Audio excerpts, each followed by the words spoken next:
Why you need to use TikTok as part of your marketing strategy. Now let's get into it. TikTok is the brand new, freshest platform on the map, and it's been the most downloaded app over the past 2 years. Currently has 1.5 billion users worldwide.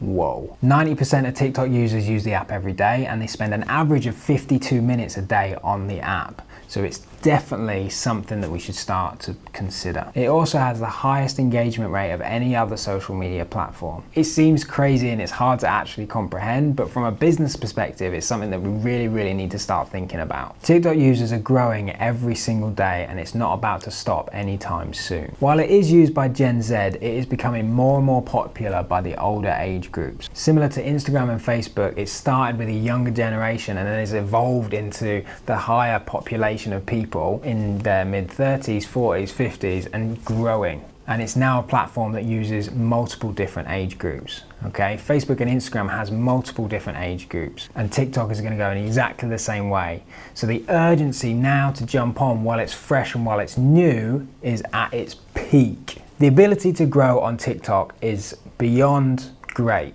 Compared to anything else, when we're looking at other social media platforms right now, Instagram, YouTube, Facebook, Twitter, the difference between all of those and TikTok right now is the fact that TikTok allows you to grow. I saw someone that got to 10,000 followers on TikTok in 10 days. There's no way that you'd be able to do that on any of those other platforms we just talked about. And using the actual app, TikTok, it doesn't take much to create the content. You can use your mobile phone.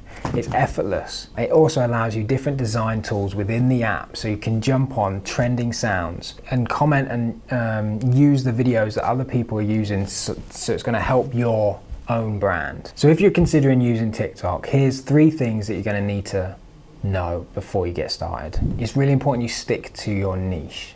Okay, your niche is what makes you specific, and you need to stay in your lane. Everything needs to be consistent with that. So for us, if we're talking about social media, it's making sure everything is relating to that, digital marketing and marketing your business on social media. That's our lane, and we need to stick to it. TikTok is not like Instagram. It's a lot more authentic. It's easy to understand the person on the other end of the screen and watch what they're doing. It's a lot more laid back. It comes from a funny background. They want videos that entertain, educate, and inspire. And more importantly, when you start creating the videos and posting them, to connect with your audience, you really need to be in the comments and in the DMs, responding to what people are saying, reacting, how they're feeling, what their responses are, and if they send you DMs, making sure you're replying and building relationships with the people that start to engage in your videos. So why do you need to use TikTok as part of your marketing strategy for your business? I hope I've been able to answer that question in this video. TikTok is the next best thing. It's the hottest subject, it's the hottest topic at the moment. And if you create video content on a regular basis and you're used to being in that space, but you're not using TikTok yet, I'd say why not? So go and enjoy. Let me know how you get on. Leave a comment below if you've got any questions. I look forward to hearing from you, and yeah, enjoy making some TikToks.